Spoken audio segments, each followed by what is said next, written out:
ఆ తర్వాత ఇకను ఈ మధ్యలో ఒక అతన్ని కలిసానండి. ఏందో నేను ఏ జన్మలో చేసుకున్న పుణ్యమో గాని, జీవితంలో నాకొక అర్థాన్ని చెప్పినోడండి ఈ మధ్య ఒక డైరెక్టర్ 'త్రివిక్రమ్ శ్రీనివాస్'. మీరు చిన్న పేరు చెప్పలేదు. ఏంది నిజంగా 'గుంటూరు కారం' సినిమాలో చేస్తున్న ఆ 9 రోజులు, 10 రోజులు ఆయనకేం అవసరం అండి? బాబాయ్ దా కూర్చో. మనం మాట్లాడుకుందాం. ఏమ్మా 'త్రివిక్రమ్ శ్రీనివాస్' అంటే నాలో ఏముంది? చెప్పు బాబాయ్ ఏంటి సంగతులు? మొత్తం మాట్లాడుకుని జీవితం గురించి చెప్తా, అయన్నీ చెప్తా. నా పాటికి నేను వండుకుంటాను. వండుకొని తెచ్చుకుంటా. ఎందుకు వండుకుంటున్నావు? వద్దు. మంచిగా తిను. ఏమయ్య పెసరట్టు పెట్టు.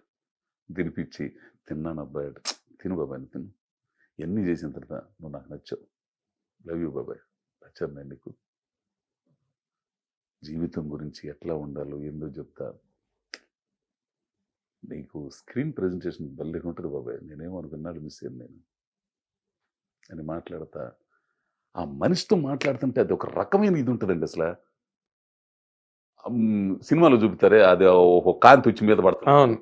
ఏందో ఇది ఉన్నట్టు.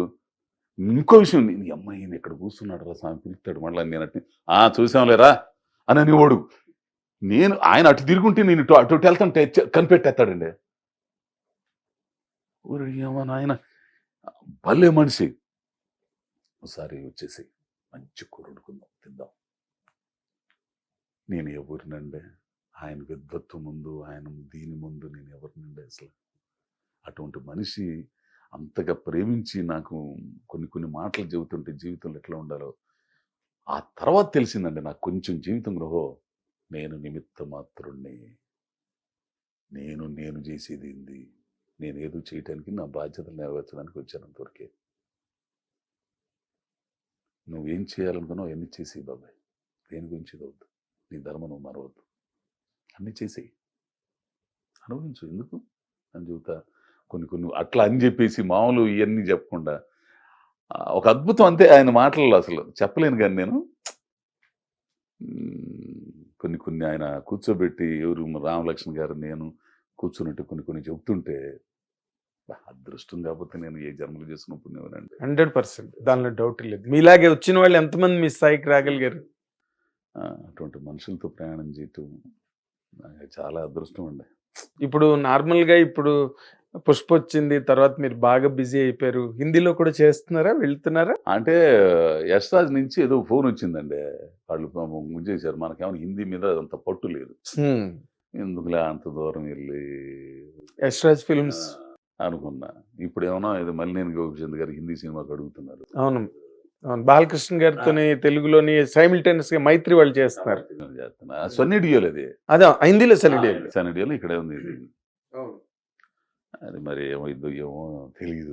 ఏముంది మల్లేని కాబట్టి మిమ్మల్ని వదలరులేండి. ఏదో మిమ్మల్ని కింద మీద పడి మీ చేతి చేయింపిస్తాడు. కొంచెం డేట్లు కుదరక డేట్లు అడ్జస్ట్మెంట్ వరకు వచ్చేసారు మీరు. అసలు అర్థం కాదు తెలుసు ఒక్కోటిలో అసలు అర్థం కాదు ఇది ఎంత రసాయన. కానీ జీవితంలో ఒకటి కావాలంటే ఒకటి పోగొట్టుకోవాలండి.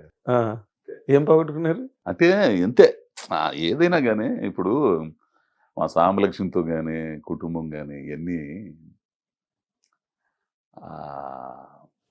ఇది లేదండి. పాప అమ్మాయి ఇదయింది లేదు, ఒంటరితనం అయిపోయింది అసలు.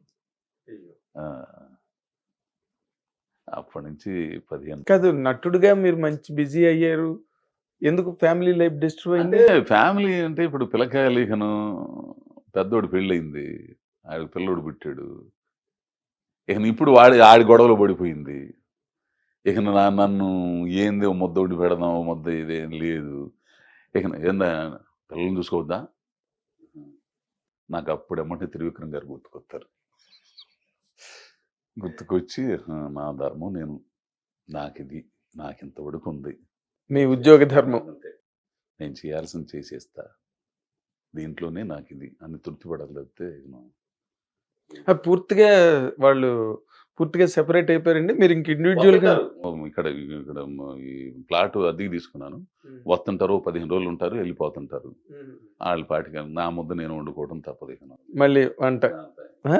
అంతే ఇప్పుడు కాదు, మీరు ఎప్పుడు ముద్ద వండుకోవడంలోనే ఉన్నారు. అంతే అదే విచిత్రం, నాకు అదే చెబుతుండే అసలు ఏంద్ర అనిపించింది పొద్దున్నే లేచి. మొన్న ఒక్కసారి కావాలా ఎందుకో కన్నీళ్ళు వచ్చినాయి నాకు. ఆ, వచ్చి మొత్తం గుడ్లన్నీ ఉతుక్కొని పెట్టుకొని గొడ్లన్నీ ఉత్తుకోవడానికి ఏమున్నాయిలేండి, మీకేమైనా సూట్లా కోట్లా? అయ్యే అంటే డ్రాయర్లు ఇవన్నీ కొంచెం అన్ని ఉతికి పెట్టుకుని ఆడు పెద్దోడు ఇక్కడ ఉద్యోగం చేస్తున్నాడు కదా, ఆడికి పొద్దున్న అక్కడ అన్నం పొట్లాల్లో ఉంటుందంట. ఈ అమ్మాయి పిల్లోడు ఉన్నాడు, ఎండలుగా ఉండగానే ఇప్పుడు రామని చెప్పారు. పెద్దోడు ఇక్కడే ఉంటున్నాడు.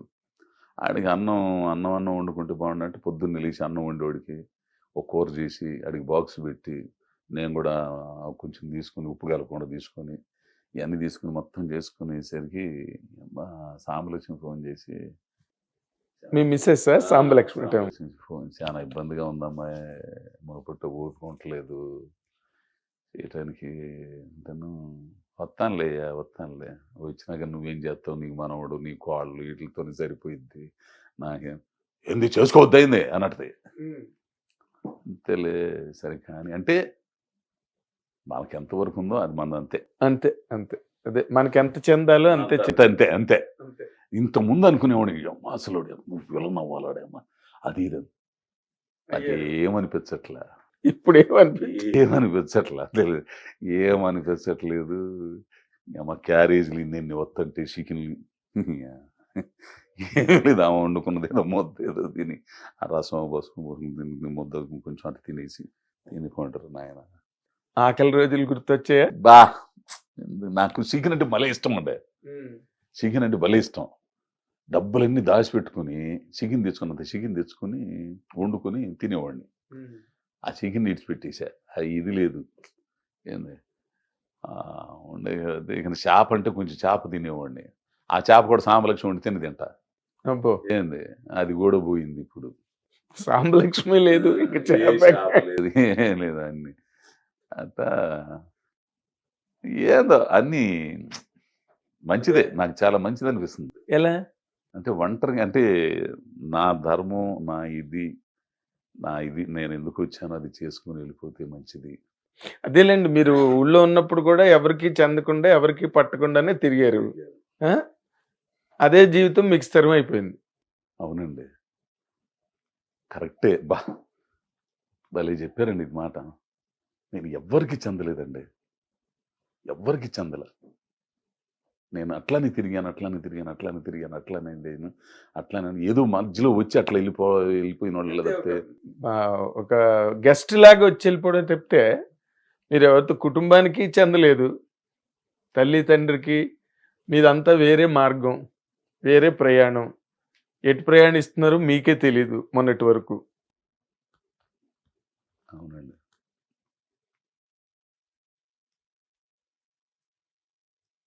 ఏందో మరి ఇది స్వామి చెప్పిన తర్వాత త్రివిక్ర స్వామి చెప్పింది కరెక్టే. నేను ఎందుకు వచ్చానో అంతవరకు చేసుకుని వెళ్ళిపోవటం అండి.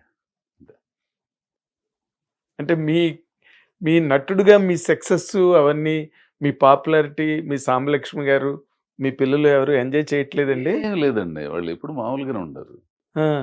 సినిమాలు చూసినా కానీ వీళ్ళు ఏమన్నా ఏందది అట్లా చేసా ఏందా చేయటం.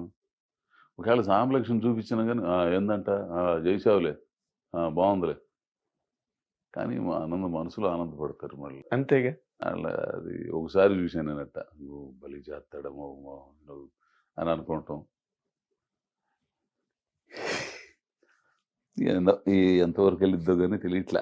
ఎంతవరకు వెళ్ళేంటి, మీరు చాలా వరకు వచ్చారు. కాకపోతే ఏంటంటే మీకు చెందనిది ఏదైతే ఉందో అది చెందలేదు, మీకు చెందింది ఏదైతే ఉందో అది మీకు చెందింది.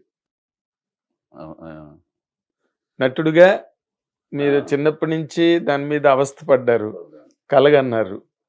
ఈ రోజున మరి మొత్తం తెలుగు ప్రేక్షకులు ఏంటి, ప్రపంచం యావత్తు ఉన్న వాళ్ళందరూ, లేకపోతే హిందీ నుంచి మీకు హిందీ బ్యానర్ నుంచి కాల్ రావడం ఏంటి, తమిళ్ కూడా చేస్తున్నానండి. తమిళ్ కూడా చేస్తున్నారు.